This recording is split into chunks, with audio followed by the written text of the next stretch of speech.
Now we'll discuss the last two items of the disability rating scale, level of functioning and employability. These are handicap items as if the person were in the community, even if they're in the hospital. The first is level of functioning, or the degree to which the person can live independently if they were in the community.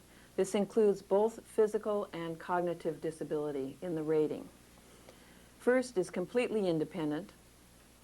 One is independent in a special environment. In other words, they don't need the help of another person at all, but they may need mechanical aids, a memory book, or a lot of structure to live independently. Two is mildly dependent. This requires some limited assistance.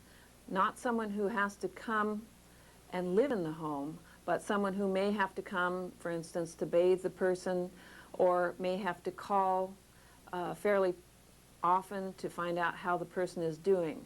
Again, you can go to a 1.5 if they do fairly well, are almost at the 1 level, or between the 1 and 2 level. A score of 3 is moderately dependent, and this requires a person in the home. Now, the individual might be able to do all of their activities of daily living by themselves, but requires another person in the home, usually for safety reasons.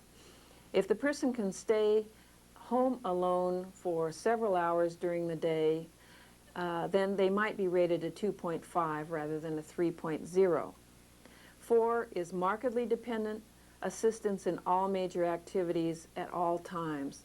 In other words, the person really can't take care of themselves very well at all, and it requires a lot of assistance of another person to do any of those kinds of activities. A 5 is totally dependent, a person who is in coma or near coma.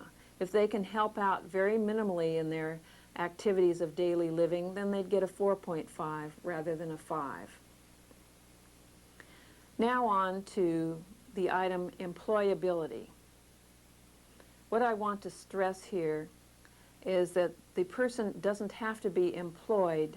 They're rated on whether they could be employed.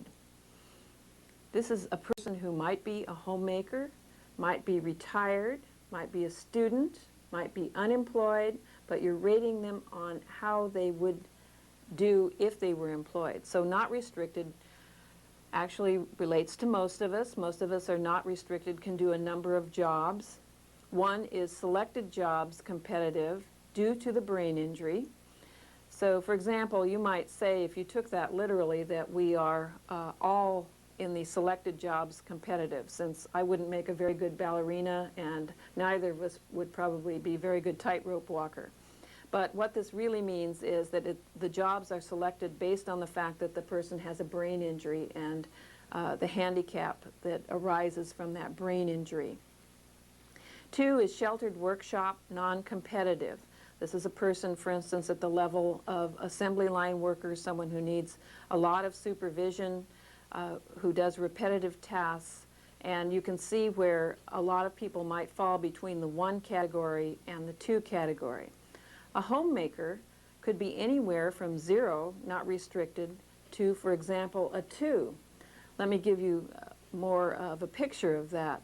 A person who is home, who can maybe do their own ADLs but are not really taking care of anyone else, can't do the shopping, can't provide for transportation, can't do any of the finances in the home, might be at the level of a 2, whereas someone who's handling all of those more complex activities might be at a level of 0. They would be employable. If the person is part-time because of fatigue, other reasons due to the brain injury, then they are penalized for not being able to do a full-time job. And then 3, of course, is not employable.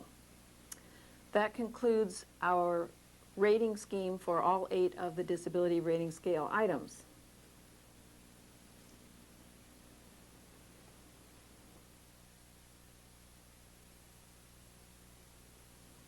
In summary, step back from your ratings once you've rated the whole scale and see that they are clinically consistent with one another, given that they become more demanding from item 1 through item 8 and more complex.